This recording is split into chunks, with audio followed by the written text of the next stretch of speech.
This next one is someone who's pretty close to me, very close to me, and she hadn't heard it in a long time. She asked me to read it, which is odd because it's about another woman, but we aim to please. And it's entitled, "What Costume Shall the Poor Girl Wear?"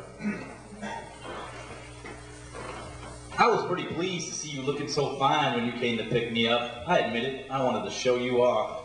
Granted, we hadn't been all that tight lately, but you'd arrive with me, you'd leave with me, you'd stand by my side. That would be good enough. Must admit you surprised even me. Nuzzling my cheek. No, I'm sorry. Let me see, guys. Thank you. Oh, good.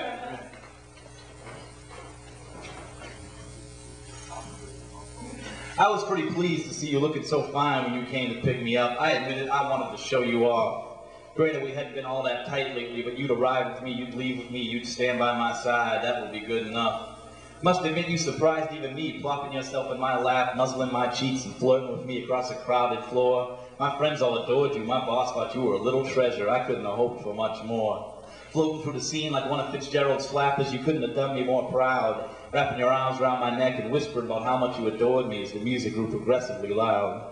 I don't know what time it was when the shit hit the fan. I was way too out of my head to tell. But someone tapped me on the shoulder and said, "Yo, D-Man, your friend, she's not looking very well." So I headed down the hallway towards the crack of light pouring out from beneath the bathroom door. And I couldn't help smirking when I found my little angel spread eagle on the tile floor.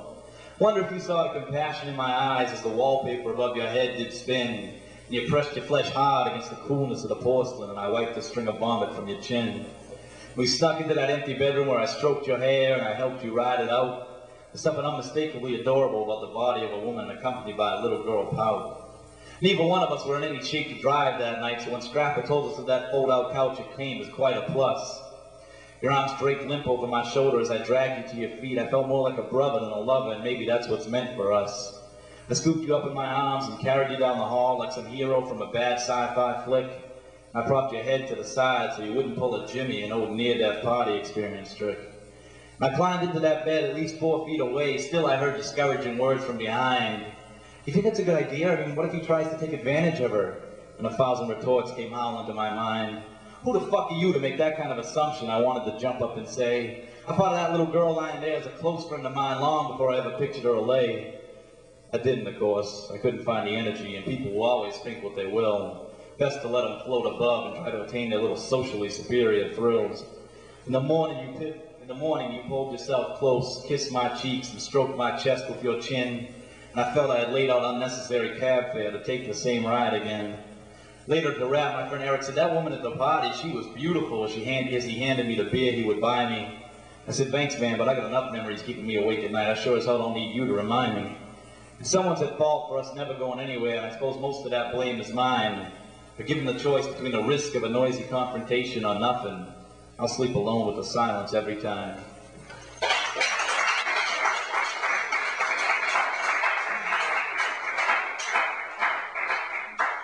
A lot of people think my poetry, this is everything. A lot of people think that this is like a just a hippie kind of piece, but it's actually more of a just a hippie poser kind of piece. It's entitled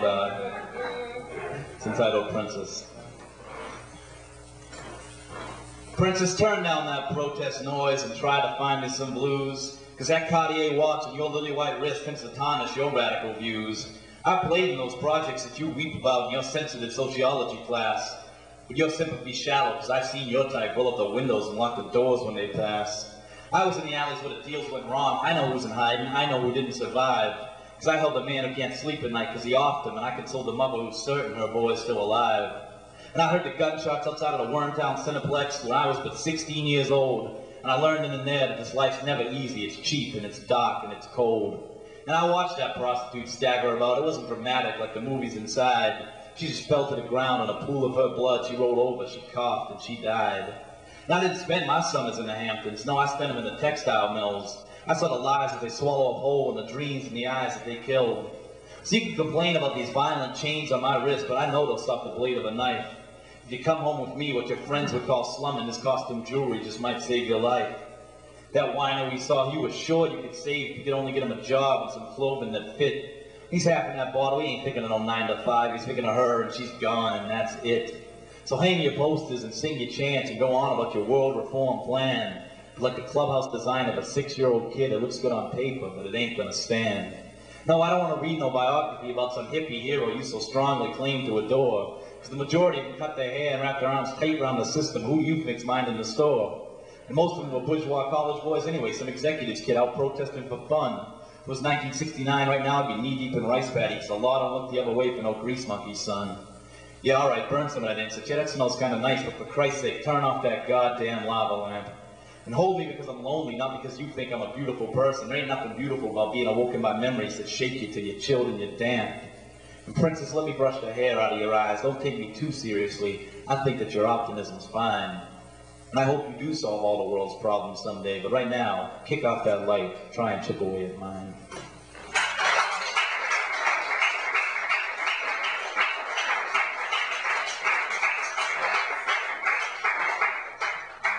Try and wrap this up on a less preachy note. I have two types of poetry, basically.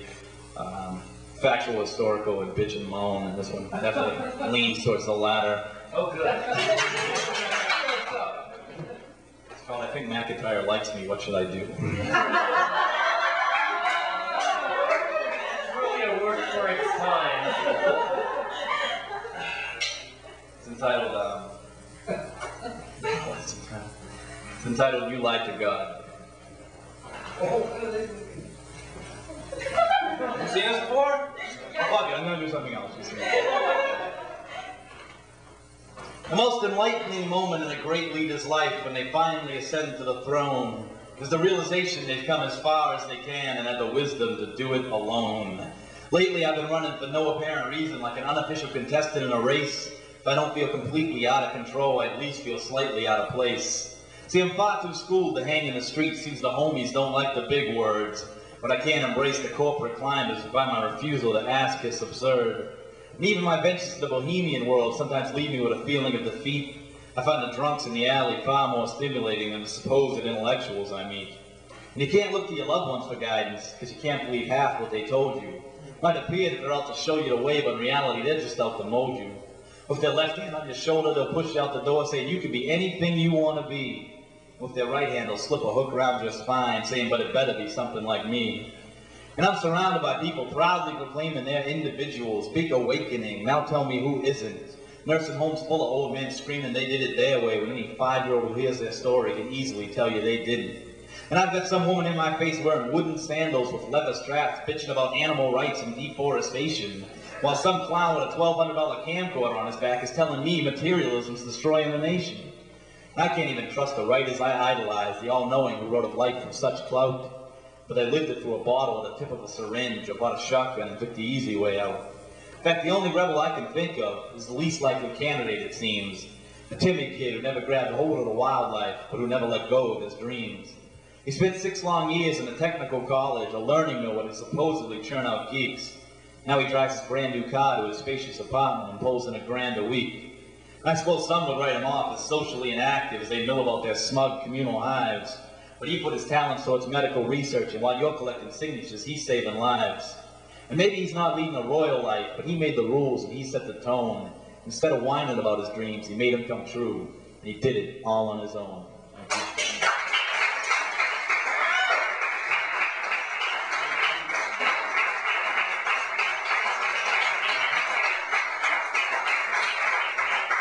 Thanks very much, Darren Courtney. Only one Darren Courtney. So, thanks for coming out tonight. There's a leaflet in the back. There's so much stuff going on this week. Just by being here, you've missed like 2 things. Well, I'd rather have a choice with too many things happening than a dearth of choices. So, this is great. Check out that leaflet. Tomorrow night, Naked City. Thursday night. What's going on Thursday night? Booksellers Cafe. Friday night, Patricia Smith is opening up for Barry Crimmins at Old Vienna. They'll have the fire engine outside in Westboro. It'll be so hot. Saturday night, the Slam at P.T. the Bears, the best of New York against the best of Boston. That'll be incredible. And Sunday, the New Yorker poets from New York will read for about 2 hours some of their stuff they couldn't fit in the night before. I'm always doing that. The Red Road, Sunday at 3 o'clock, every Sunday at 3 o'clock. Come check that out. A lot of people have been there before. We've got some new pieces that we've added on last week. It looks like Ray